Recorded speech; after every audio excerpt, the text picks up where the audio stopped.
Peacemaker Season 2 just wrapped up its finale a few hours ago, and after taking some time to process what I just witnessed, I have to ask, what the hell, man? I'm not quite sure yet if the season stuck the landing, but to figure that out for sure, we need to go through the entire season in a review as I give you all my thoughts on everything that transpired over these 8 episodes. There's your hook for the video. And don't get me wrong, for as controversial as that finale is going to be, I did enjoy Season 2 overall. It was a good season of television with excellent character work, and I hope it's remembered for that. It continues to be one of the funniest and most creative superhero shows of all time, and I really loved it for the plot. It's got a great plot, okay? That's it. God, looking back though, this season was depressing as hell. It's a very big tonal shift from season 1, which was a lot more over the top and exciting, while this one just comes out of the gate hammering Chris down over and over again, making him feel completely inadequate in every single way. But it's a change that I really enjoy because I think it humanizes Chris a lot and makes him feel infinitely more relatable as a character. It feels so weird to call him Chris, by the way. Look at him and try and tell me that guy's name is Chris. Okay, no, that is Peacemaker. It's on his driver's license. It's on his birth certificate. But I'll try and put that aside for this review because I really do like what they do with Chris's character this season. I think they take him on a really emotional journey that needs him to be at rock bottom, and they do a great job handling that character arc. Another thing that's going to separate this season from the previous one, though, is the fact that this is very much so a slow burn. Season 1 was balls to the walls action and insanity as they're trying to figure out what's going on with the butterflies and we're getting this invasion storyline. Season 2 takes things a completely different way and slows things down to really give us more time to spend with these characters and see just how broken they all are. I think the more depressing and beaten down tone they're going for couldn't be told in any other kind of story, so I really appreciated the slow burn. I understand it's not going to be for everyone, but in a genre that is so hyper-focused on maximizing screen time with over-the-top action and insanity, it's nice to get a series like this that almost acts as a superhero character study in a way, as the primary goal of this season is to just dissect Chris as a character. There's obviously some truly insane things they throw in there because it's a Peacemaker show. That's what a lot of people come here for, but it's primarily concerned with this slow burn story as we see Chris make these rash decisions trying to live a double life in 2 different universes, as we get to explore how that affects him and his friends, as they're also doing their absolute worst as well. Amelia Harcourt has been blacklisted from the intelligence community and is getting into drunken bar fights just to feel something, while Adebayo, now out of the job as well, is also separated from her girlfriend and she's just trying to keep her head above the water this whole time. We're seeing a completely new side of these characters as they're being developed more and more in really interesting ways, and I think that is a huge success of this season. And while the pace might turn to a sprint in the end for some reason, I have to give credit to how well those first 7 episodes built up this slow burn. Where the slow burn of this season really shines, though, is in the mystery we are unraveling week by week of the alternate universe. If you somehow aren't aware by now, Peacemaker Season 2 has Chris discover an alternate perfect universe and contemplate giving up his life in the main timeline to live here forever. Every single episode we are given more reasons not to trust this universe, and while it might be the most unsurprising reveal of all time, the way it's done absolutely lands and makes it entirely worthwhile. Looking for red flags in this universe has been some of the most fun I've had watching a superhero show, and is a huge benefit of the week-to-week release model. I can't imagine binging a show like this in one sitting, so I am especially glad that they released it week by week and we had this constant discourse online surrounding the show. And I think that Peacemaker Season 2 was a great example of the commodity that comes with talking about a show every single week, letting the hype build and build over 2 months before paying off in the finale. And while I'm still not sure if that finale landed, I can confidently say for sure that the central mystery of this season absolutely does land and goes a long way in making this season as interesting as it is.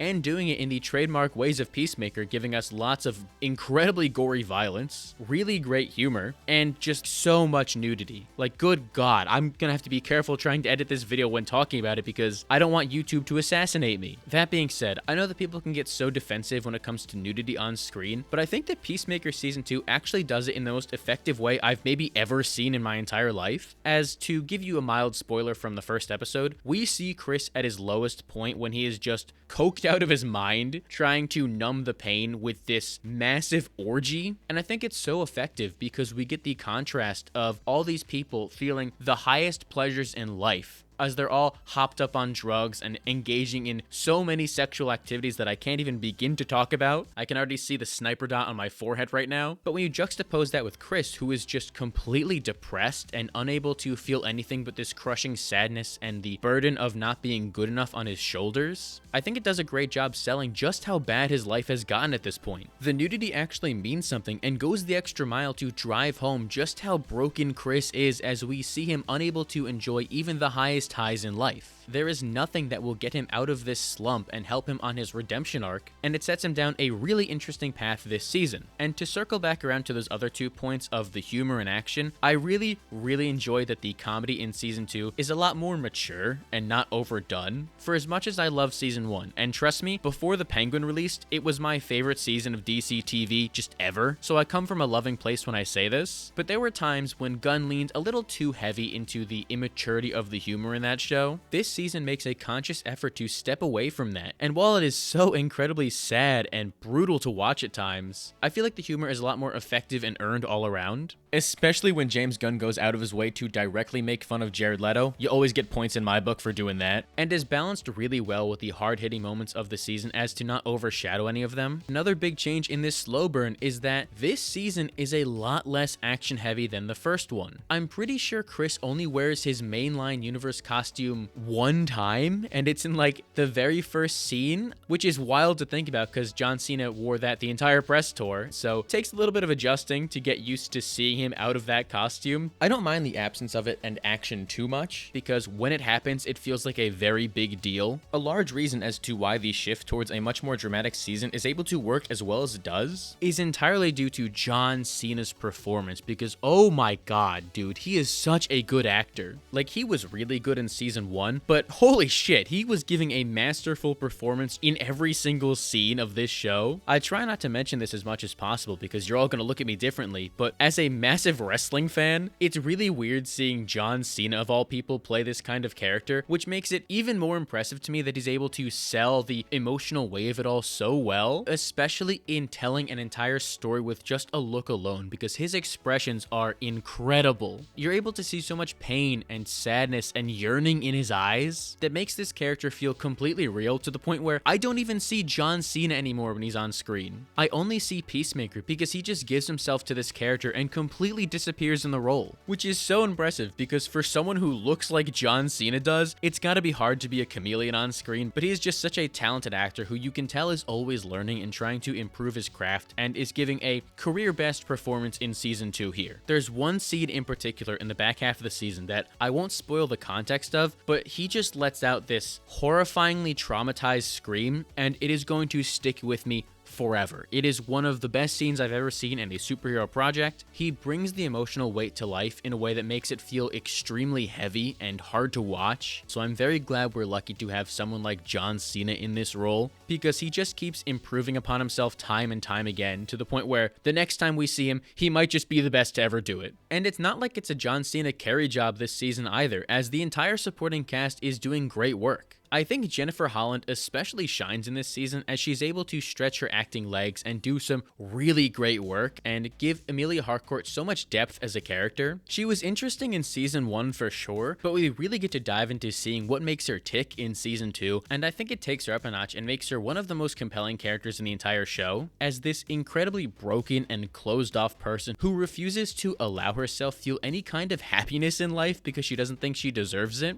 I was not familiar with Jennifer Holland's game because she does some really great work in this season. Another scene that's going to stick with me in this is one where we just get to see her finally let loose, as all of these emotions finally come pouring out of her, and she does a terrific job elevating Emilia Harcourt. Then you have someone like Danielle Brooks, who is such a gem on screen. Adebayo is basically the moral center of the series, so it takes a talented actor to pull that off and play off of all these other horribly broken down characters, as she's this ray of sunshine always trying to look on the bright side. And especially in a season that deals with such heavy subject matter, I think she does a great job portraying a complex range of emotions and basically anchoring the entire team. There are so many exciting things happening in Peacemaker that I think Adebayo gets overshadowed a lot, so I really wanted to take some time to gush over how interesting she is as a character and how well Danielle plays her. While she might not be the flashiest character, she wears her heart on her sleeve and is so endearing, especially in her relationship with Chris, which feels so natural. Watching them them grow into becoming genuine friends over the course of season 1 was a really rewarding experience, and we get to see that continue here, as Adebayo is basically the only emotional rock Peacemaker has to lean on at this time. And I think they play around with that dynamic in some really interesting ways here, as we see Chris making these rash decisions and Adebayo trying her best to bring him back to the light, all while solving her own problems. She feels like a real person, and in such an over-the-top universe, you absolutely need that, so I think it is a great idea to basically center all of the show's morals around her. But by far, there's no character I love seeing more than Vigilante in this series. I think that Freddie Stroma does an incredible job bringing this psychopath to life and making him feel likable, which is weird that objectively on paper, Vigilante is a terrible person, but Freddie Stroma is so charming and charismatic that you can't help but love him. I honestly think we could have used a little bit more Vigilante this season, if anything. The first half of the season, he's basically there for comedic relief. And as we dive into the alternate universe more in the back half, he does get more to do, which I think is very fun, but I would have loved to see him get a more defined character arc, rather than just confining him to comedic relief purgatory. While he does absolutely excel in comedy, I don't want it to be at the expense of his character, if that makes any sense. Plus, we already have some great new comedic relief in Tim Meadows' character, Agent Flurry, who is hilarious. The bird blindness joke is so stupid, and I mean that in the most complimentary way, because it made me burst out laughing every time. He is a wizard when it comes to deliveries and is a true highlight of the season. But to balance out how enjoyable Tim Meadows is in this season, I want to talk real quick about the primary antagonist being Rick Flag Sr. Introduced in the animated series Creature Commandos and then brought into live action in Superman, now we see him as a fully fledged character in Peacemaker Season 2, and I have a lot of really complicated opinions on Flag. His motivations are so simple and effective in that Peacemaker killed his son and he wants revenge. I was sold on the series from the second I heard that was what they were cooking, because it is such a natural direction to take things and fully explore Chris's guilt for killing Rick Flag's son, something I still haven't even forgiven him for. But despite all that, I can't help but feel like Rick Flag Sr. was flat for me in this season.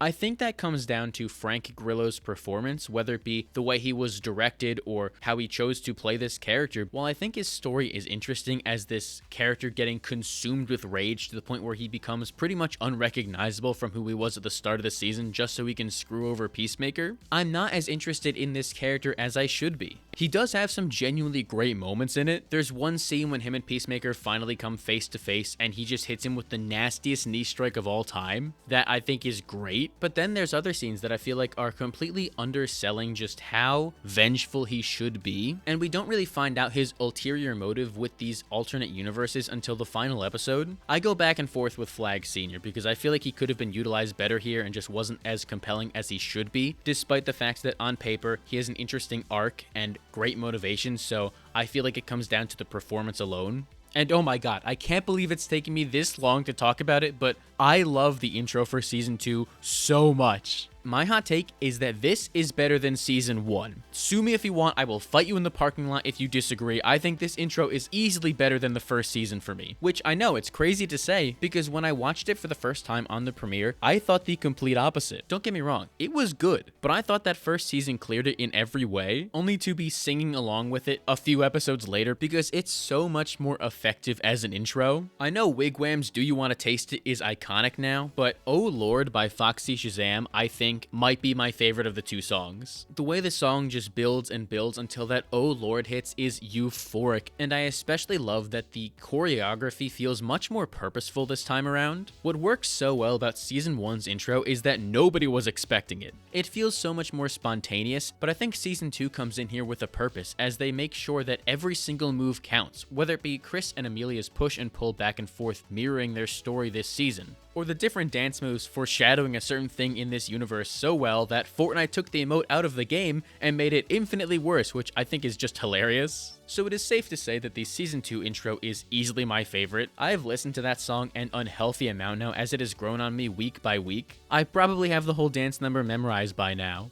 Like and subscribe if you want to see that. That'll definitely happen and isn't just like bait. But here's the thing. For as much as I do love this season, it is not without its flaws. Most notably, that it is so fucking short. Oh my god, I cannot tell you how angry I started to get seeing more runtimes start with a 3 at the beginning. I was praying for them to get longer, and for some reason, this season was just paced in such a strange way. It's the fastest slow burn of all time, because they're telling these stories in such incremental amounts, but when you only have 35 minutes an episode, including credits, it's just not enough time to fully develop the ideas of the season. There are so many interesting concepts and characters and dynamics that just don't get the time they deserve. The slow burn narrative they're going for is both a blessing and a curse, as for the characters it prioritizes like Chris and Adebayo and Harcourt, they are shining like beautiful stars in the night sky this season, while so many other stories suffer due to the short runtimes. I feel like there was so much more they could have done in that alternate dimension that we just didn't have enough time for, and the season definitely suffered because of that. The pacing is far and away the biggest enemy of this season, working against everything they're setting up, because as it stands right now, I do think that season 1 was better. It's much more memorable as there's more time to develop these characters and make you fall in love with them and fully explore the stakes of the butterflies, rather than how season 2 leaves things with the alternate Earth a lot more open-ended, as it is burdened with setting up a cinematic universe. But like any good follow-up, season 2 does improve on that first season in a few notable ways. I think the character work this time around is so much better and more engaging as we're exploring these deep emotional themes, and doing so in a much more mature tone that really fits this show a lot better. Alright, as we come to the natural conclusion of the non-spoiler section of this video, I think it's only fair that I rate Peacemaker Season 2, so I would give this 4 out of 5 stars. For all the things I just said for the last 20 minutes. You get my reasoning. I don't need to explain it again. I don't know. Maybe if I rewatched it without the weight of expectations, I would enjoy it more. But as it stands right now, I think that Peacemaker Season 2, it's a good season held back by poor pacing and a finale that I cannot wait to get into in a few minutes. So here's your final spoiler warning before I start yapping and probably never stop yapping about every single spoiler in Peacemaker Season 2. Ready? Here we go. Welcome to the spoiler section of the video. Make yourself comfortable, get a drink. Let's talk about all the insane reveals in Peacemaker Season 2, because god, that was so hard to talk about in the non-spoiler section. Basically, all of this season is a spoiler. Alright, up first, I know it's old news, but I want to talk about the worst kept secret of all time. I absolutely love the Justice Gang retcon. I think it is so funny to basically gaslight the audience into thinking that Season 1 happened in the DCU, and I'm fully on board with it. That is maybe the most comic accurate thing we've ever seen in live action. Gunn going out of his way to reshoot that scene, inserting Hawkgirl and Guy Gardner there, but also including silhouettes for Superman and Supergirl, which I really didn't expect to see. I did not think that Supergirl would be working with the Justice Gang at this point, but that reveal in the prologue put the biggest smile on my face and is the best way they could have handled canon going into the future. Using the Justice Gang in that first episode is also a really great way to send Chris spiraling on this arc for the season, as they deny him from joining the group. It's a really exciting way to make this universe feel alive and more interconnected than ever, while also naturally building off of Chris's arc in that first season, where he goes through all this hard work to finally become a hero, saving the world from the butterflies, only for the Justice Gang to ignore him and make fun of him the entire time, basically making him feel completely worthless and like he'll never be accepted, and thus putting him on the path to go visit the alternate universe, which is Earth X. That's right, your boy predicted it in that last video, even though it is the most obvious twist of all time, but my god, I love how they built up to this reveal. The fact that we really didn't see any people of color in the background was an instant red flag, but just one clue in this larger mystery that you can really see take shape over the course of the season, whether it be the rolled up flags I theorized about that did turn out to be a big deal after all, or that giant mural of Hitler that we all just kinda missed. What was that about? Genuinely love that bit, by the way, and I will die on that hill. I know it makes Chris seem incredibly stupid, but it's also the funniest joke in the entire season, so I will let it slide. The final few minutes of episode 6 are some of the best I've ever seen in the superhero genre, and filled with so much stress and tension as every character is unraveling this mystery in real time. Whether it be Vigilante conversing with himself, which is hilarious, or seeing Adebayo go on a walk and getting all these dirty looks from the worst racists possible. The way Keith screams "one got out" is genuinely so terrifying and is always going to stick stick with me. But by far, my favorite thing about the way they reveal this mystery is that Harcourt clocks it in the first minute she steps outside. We see her driving down the street, immediately noticing when something is wrong, seeing all these white people together, which is very real. But it's a great way to show not only how smart she is, but how blinded Chris is in this alternate universe, which is the entire crux of this season. They do such a great job showing how privileged Chris is to look at the world through rose-colored glasses, ignoring literal flags because only his life is perfect. It's such an interesting direction to take his character, as he basically tries to take the easy way out of this redemption arc by going to an Earth where he's already beloved, looking past all the warning signs that this universe is horribly racist, because he is at the top of the food chain, feeling love for the first time from his father, and is able to live with his brother. It forces him into a situation to give up all he's ever wanted in life because he knows it's not right to uphold this system of oppression, which is also a great way to build off the themes of white nationalism from the first season, as Chris continues to reject those ideas that his father instilled in him because he knows it's not right. It continues that arc in a really natural way as we see Chris more desperate than ever because of it, as he longs for a genuine loving relationship in his life to the point where he is willing to take refuge in a Nazi universe of all places, as he is too obsessed with the idea that it is the world against him, and that life has screwed him over when he needs to be making an internal change. And I love that arc for him throughout the series, as he finally realizes he is the problem and the grass isn't always greener on the other side, only to overcorrect and turn himself in just to keep his friends away from him, as he now believes he's the angel of death because everything around him dies. And by far my favorite part of his character arc this season is the fact that it's only once his friends open up to him that he's able to see the error of his ways and realize what value he has to offer to the world. I can't say enough good things about the direction they took Chris this season. All of the emotional beats landed, from that immediate sense of connection he felt entering that universe to the crushing sadness he felt as his brother was being ripped apart in front of him again, having to re-experience the most horrifying trauma he's ever felt. He feels like a real human that is very messed up and trying to deal with this complicated mix of emotions. And I think that reintroducing Keith in this new light is a great way to really tug at the heartstrings. I am grateful that we do get to see Earth X from Adebayo and Judo Master's perspective, because as two queer people of color in this show, they have a very fascinating perspective to look at this all through, and seeing them bond over that was really touching. While some character arcs don't get the attention they deserve in this show, I think that Judo Master's turn feels really earned as we see him grow with Adebayo and realize that they have more in common than they don't, especially because it leads to probably the single best line reading in the entire series. What are you with this guy for? I hate this fucking guy.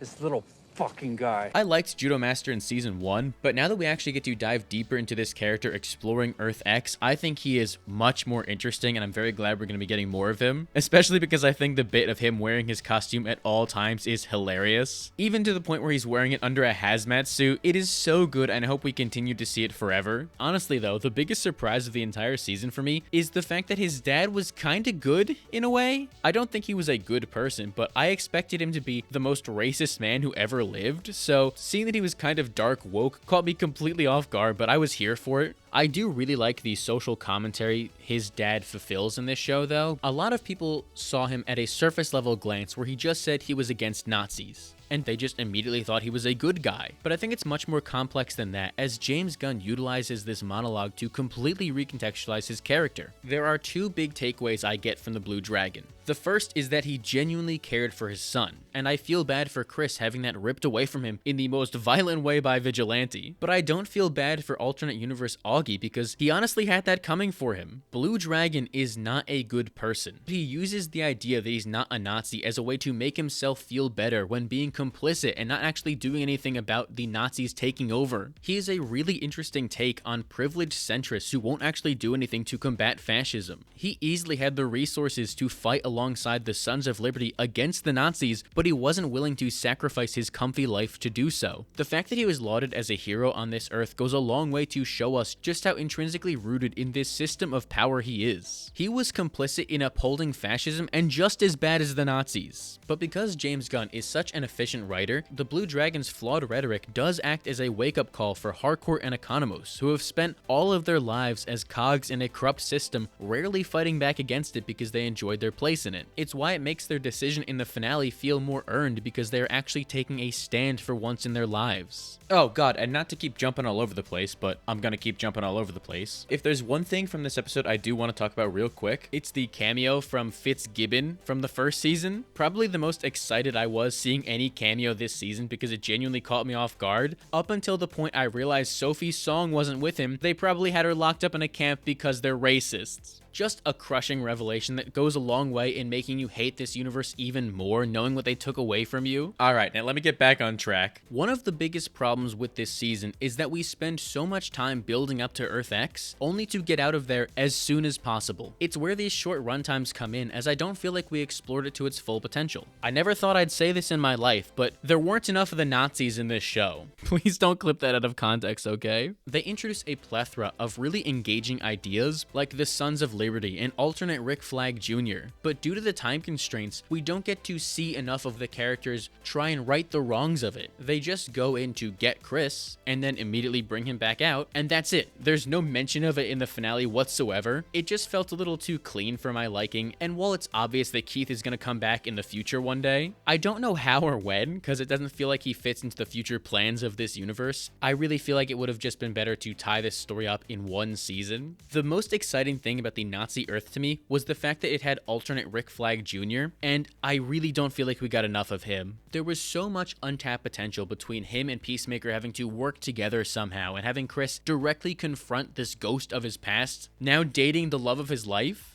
I think it would have been so much more impactful if the finale had Rick Flag Sr. visiting this Earth and stumbling upon this Rick Flag Jr., maybe even accidentally leading Keith back to their universe, tying all this together in an actual finale that ends conclusively. But instead we get Rick Flag Jr. back for one flashback scene and then one scene in the office, and then he's never seen again. Joel Kinnaman is great in this role, and I love seeing just how pathetic alternate universe Rick Flag was, and that reunion between father and son I think is the one missing piece that would have brought the Rick Flag Sr. arc full circle for me and helped me connect with it more. Rather than not having a defined goal, I think it would have been much more impactful if his arc mirrored Chris's, looking through other universes to find this part of him that would complete him. Rather than moving on, he finds an alternate universe version of his son and uses that as a band-aid to try and heal the wound, despite the fact that it will not make things better in the slightest. That kind of focus on a more direct motivation would have gone a long way in making the Rick Flag Sr. story hit a lot harder, because otherwise it just kind of feels directionless until the finale, and then when we do finally get the payoff of salvation, I don't think it was worth the season-long wait of trying to figure out what he's up to. One thing I haven't been able to stop thinking about is that James Gunn mentioned there was a cut plotline where we would have seen the Earth X version of Myrn leading the Sons of Liberty, and I think that would have gone a long way to really flesh that story out and let us see the nitty-gritty of it. While everything with Earth X works for the character arcs of the series, I think that you could have done more on the storytelling aspect, and I think that it should have had a bigger focus on the overall show, rather than just being dropped right after everybody escapes it. I really just don't understand why the episodes were so short.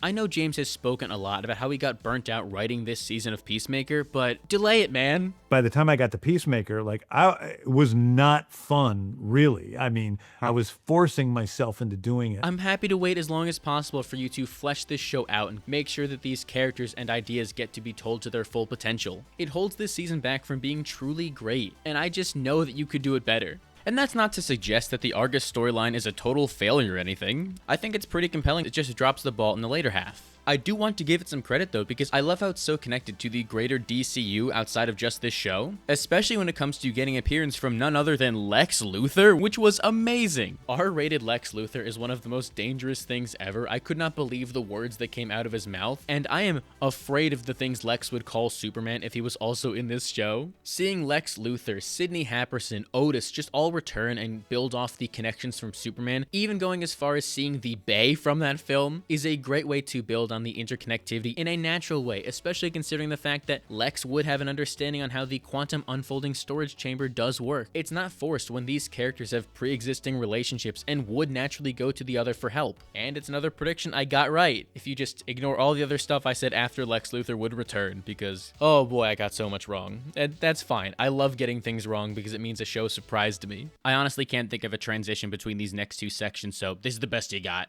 That being the Eagly side plot with Red Saint Wild, that story gets wrapped up pretty early into the show, and I know a lot of people didn't like it, but I'm sorry, I adored this plotline. It felt like a live-action Looney Tunes episode with how stupid it was. Not only do we get to see an insane Eagly action scene because of it, but Argus brings in an eagle hunter to stop him, resulting in these goofy fight scenes as we see Red Saint Wild bring out the most cartoonishly big gun possible to hunt him down, and then Eagly is revealed as the Prime Eagle in maybe the most fever dream sequence of all time right here. I still can't believe it's real, but that is the kind of absurdity I love to see. It honestly contributes nothing to the overall plot and you could have written it out without changing anything, but it's really entertaining, so I'm happy to keep it in here. That probably goes against everything I've said with the runtime and the pacing, but a funny story is a funny story, okay? Oh, before we get to the finale, there is one more thing I want to talk about. One really big aspect of this season was the romance between Peacemaker and Amelia Harcourt. I was really unsure how to feel about this going into the season because at the beginning I didn't think they worked as a couple at all. It felt so random to me and I didn't see the vision, and it wasn't until episode 6 when things really clicked for me in that break room scene as we see Amelia Harcourt finally caving into her emotions and just having this breakdown telling Chris that she's a nightmare and doesn't deserve love, while Chris is this hopeless romantic willing to wear his heart on his sleeve for once, telling her how much he cares about her. It's genuinely really sweet and did make me appreciate their relationship more. And while I wouldn't say I'm fully sold on it in the finale because of just how rushed that episode is, I'm interested in seeing them develop more and more because I think the season does a good job convincing you they should be together, and hopefully that has John Cena and Jennifer Holland developing a little bit more chemistry together to make that relationship feel a lot more natural, because right now it just feels a little manufactured and I would like to see them have this organic bond together. Okay, no more delaying the inevitable. Let's finally talk about the Peacemaker Season 2 finale, because,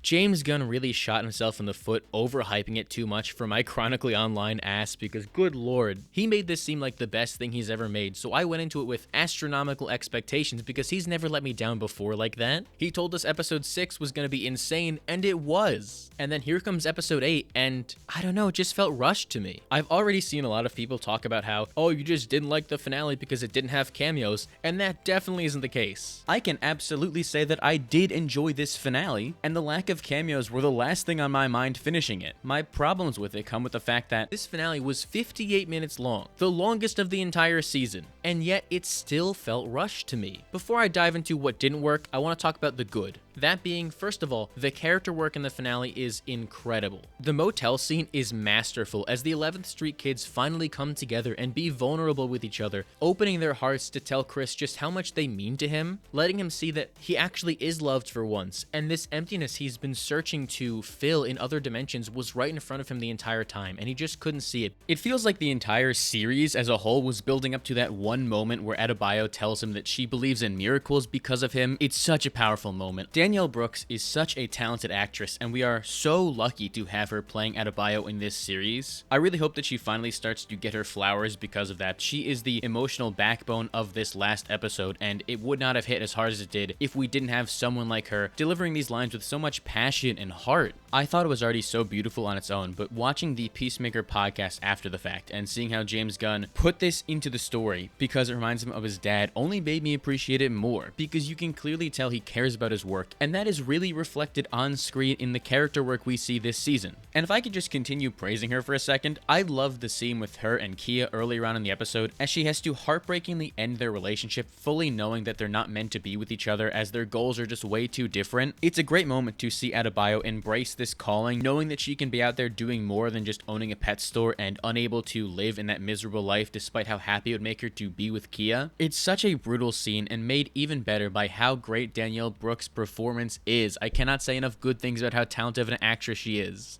I respect the hell out of the fact that the finale spends most of its runtime developing these characters and finishing their arcs. I honestly wish it only did that, because I love the fact that they come together like this and finally embark on this journey together, creating Checkmate. I'm really excited to see how they work together like this in the future, because it feels very earned to see these characters finally embark on their own and go solo. Even if that decision is rushed a little bit for characters like Sasha, and especially Flurry, he just kind of showed up out of nowhere, but I'm glad we're going to be seeing more of him, and I love the idea in itself, so I'm happy with that. It is some very rewarding character work and one of the best parts of the entire season. The issue is how this finale is paced and edited, because the biggest problem is that this felt more like a music video than an actual finale for a show because of how many needle drops there are, and like, I know that's your thing, James, and this show is very personal to you and you inject it with all of your music. I'm very happy for you, but it makes the entire thing feel so jarring as we're jumping from one point to another, finally seeing important flashbacks like what happened on the boat between Chris and Amelia, but it also means that we spend most of this episode missing out on chances to expand the narrative. All that being said, the oh lord needle drop at the end with Peacemaker celebrating, euphoric. Wouldn't change that for the world. I do think that all of these needle drops could have worked if we weren't also trying to balance this out with setting up the future of the DCU. In the 11th hour, they introduced the idea of salvation, an alternate universe that Rick Flag Sr. wants to use to just lock all the metahumans away in. It feels all over the place as they're trying to wrap up these character arcs while also moving forward with a new story in the last episode. If this episode was able to avoid the pressure of trying to launch the DCU, I think it would have landed a lot better and been much more emotionally resonant. Even if that final shot was just the Checkmate logo, I would be singing the praises of that finale, but instead we have Chris ripped away from his friends and thrown into somebody else's movie. Ironically enough, the longest episode feels the most rushed because of that burden. And I don't think Peacemaker is the right project to do that in. James Gunn gave us the expectations that the Peacemaker finale was what he used to pitch the entire DCU off of. And while I'm finally seeing how that starts to make sense thanks to Salvation, I don't know if it was worth rushing through everybody else's arc just to get there. In spite of the short runtimes, this season was doing so well telling a slow burn story about Chris rejecting redemption and trying to take the easy way out. And in the finale, right as the slow burn has reached the natural conclusion of this race, we start sprinting into another one for some reason, and I think it completely derails the momentum of the episode. Had Salvation been a more well-defined concept throughout the entire season, rather than just thrown at the end, I think the episode would have been received a lot better, because Rick Flag's end goal was so vague the entire time, and this just comes out of nowhere, hijacking the entire story. And I'm very curious to know if any of you guys didn't know what Gunn was saying, and how you thought about the finale. Is this unsatisfaction unique to me because I had these expectations placed on my shoulders, or do you feel it too? So I think it's only appropriate that we now look at the future of the DCU that it has set up and try and gauge where Peacemaker goes from here. Chris is currently trapped on Salvation with no way to get out, and I assume that's going to be picked up on in Man of Tomorrow. Now, I'm not gonna lie to you, I've never read the Salvation Run comics this story is based off of, which means I am completely in the dark here. It's always exciting to not know where the universe is heading, but I really wasn't expecting this subversion, as it did seem like all signs were pointing towards Brainiac in this movie, and now James Gunn goes and throws in the Salvation Run out of nowhere. That really does make me wonder, though, if Brainiac isn't going to be the villain of Man of Tomorrow, and Peacemaker isn't directly setting up anything that Superman would be involved in right away, why are Superman and Lex going to team up? For all intents and purposes, this salvation plan is Lex Luthor's idea. I'm very interested to see where this goes, because I'm stumped. I assume that Superman is going to be a target and end up in Salvation, and that's how he meets Peacemaker, and then we get to see that dynamic play out, but I really don't know how Lex is going to work in this. James Gunn definitely has my attention, because it seems like he's about to take a big swing, and I really hope it pays off and makes undercutting the Peacemaker finale worth it, especially because we don't know when we're going to see the Peacemaker characters again. James Gunn has confirmed that we will see them in the future, but he has no plans to make season 3, so like, hey man, what are we doing? I gotta hope those plans involve a Checkmate series, because I feel like that's the natural next step for these characters and a way to continue their story in a project that is less focused on Peacemaker and more an ensemble. But regardless of what happens and my utter confusion for the future of the DCU storytelling, I'm genuinely excited to see what they have cooking up next. While Peacemaker Season 2 might not have been as good as its predecessor, I still think it's a very enjoyable series and would absolutely recommend it to all of you, despite the fact that I just spoiled like every single detail about it, but it's a good show, man. Just watch it anyways. John Cena and the entire supporting cast are giving fantastic performances across the board in a really compelling story that utilizes the multiverse in a way we haven't seen yet, which is very needed nowadays, in an overall good season. Mostly though, I'm just really excited to see what the DCU has to offer when Gunn isn't at the helm. For as much as I love him and he is truly one of my favorite directors, you can tell he's burned out when writing Peacemaker Season 2, and this man deserves a break. I mean, just next year alone, we got 2 heavy hitters in Supergirl and Lanterns that are going to push this universe forward in a really exciting way, along with a Clayface film that's just going to be there for the love of the game alone, so I'm very interested to see what the universe is cooking up when we have more creatives involved. I still think that the future of the DCU is incredibly bright and hope that Peacemaker can play an important role in it, because as a whole, with all of its highs and lows, this season was a blast. I never thought I could enjoy myself so much watching Nazis. Wait, oh god, I gotta start thinking before I speak. That's it, I'm ending the video there. My reputation is going to be ruined beyond repair at this rate. Just remember to keep punching Nazis, okay? But what did you think about Peacemaker Season 2? I would genuinely love to hear what everyone has to say and continue the conversation down below. And while you're at it, make sure to give this video a like and subscribe so you don't miss the next one. If you don't do it, I'm sending you straight to salvation with Peacemaker and there's nothing you can do about it. So you can either subscribe or get ready to learn dangerous killer beasts, bozo.